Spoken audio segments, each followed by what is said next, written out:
வணக்கம். நாம் போன வீடியோவில் சகுனியை பற்றி பார்த்தோம். அதன் தொடர்ச்சியாக வயதில் இளையவனான சகுனிதான் உணவை சாப்பிட தேர்ந்தெடுக்கப்பட்டான். குடும்பத்தில் சகுனியின் முன் பட்டினி கிடந்து ஒவ்வொருவராக மடிந்தனர். சுபலனுக்கு தெரியும், ஒரு முழு ஆண்மகன், அதாவது உடம்பில் எந்த ஒரு குறையுமில்லாத ஒரு ஆண்மகன் எதிரியை நேருக்கு நேராக நின்றுதான் போரிட வேண்டும்.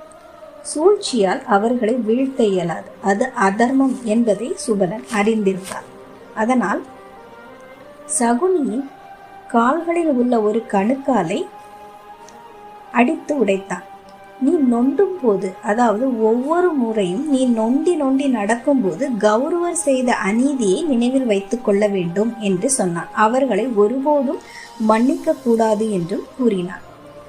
சகுனிக்கு தாயக்கட்டையின் மீது ஒரு சபலம் உண்டு என்பது சுபலனுக்கு நன்கு தெரியும். அதனால் தான் சாகும் தருவாயில், நான் இறந்த பிறகு என் கைவிரல்களை எடுத்து தாயக்கட்டையை உண்டாக்கு, அதில் என் ஆத்திரம் முழுவதும் நிறைந்திருக்கும்.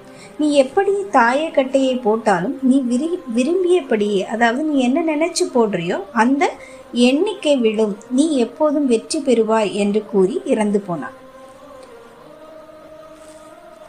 சகுனி மட்டும் தப்பி பிழைத்து கௌரவர்களுடன் பீஷ்மரின் கவனிப்பில், அவனுடைய பாதுகாப்பில், அதாவது பீஷ்மருடைய பாதுகாப்பில் வாழ்ந்தான். கௌரவர்களின் நண்பனை போல காட்டிக்கொண்டான். ஆனால் பீஷ்மர் தன் குடும்பத்தை எவ்வாறு அழித்தாரோ அதே போல பீஷ்மரின் குடும்ப வீழ்ச்சிக்காக திட்டமிட்டு கொண்டே இருந்தார். தொடர்.